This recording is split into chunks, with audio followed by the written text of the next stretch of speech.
Cylinder ಸ್ಫೋಟದಿಂದ ಗಾಯಗೊಂಡು ಆಸ್ಪತ್ರೆಗೆ ದಾಖಲಾಗಿದ್ದ ಅಯ್ಯಪ್ಪ ಮಾಲಾಧಾರಿಗಳ ಪೈಕಿ ರವಿವಾರ 22 ವರ್ಷದ ಮಂಜುನಾಥ್ ಎಂಬ ಅಯ್ಯಪ್ಪ ಮಾಲಾಧಾರಿ ಚಿಕಿತ್ಸೆ ಫಲಕಾರಿ ಆಗದೆ ಕಿಮ್ಸ್ ಆಸ್ಪತ್ರೆಯಲ್ಲಿ ಮೃತಪಟ್ಟಿದ್ದಾರೆ. ಈ ಮೂಲಕ ಸಾವಿನ ಸಂಖ್ಯೆ ಇದೀಗ 6ಕ್ಕೆ ಏರಿಕೆಯಾಗಿದೆ.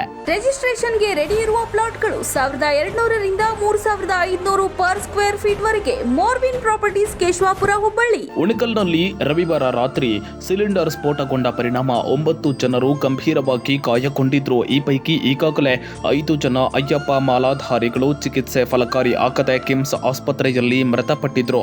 ರವಿವಾರ ಬೆಳಗ್ಗೆ 10:15ಕ್ಕೆ ಮಂಜುನಾಥ ವಾಗಮೋಡೆ ಎಂಬ ಅಯ್ಯಪ್ಪ ಮಾಲಾಧಾರಿ ಚಿಕಿತ್ಸೆ ಫಲಕಾರಿ ಆಗದೆ ಮೃತಪಟ್ಟಿದ್ದಾರೆ. ಈ ಮೂಲಕ ಸಾವಿನ ಸಂಖ್ಯೆ 6ಕ್ಕೆ ಏರಿಕೆಯಾಗಿದೆ.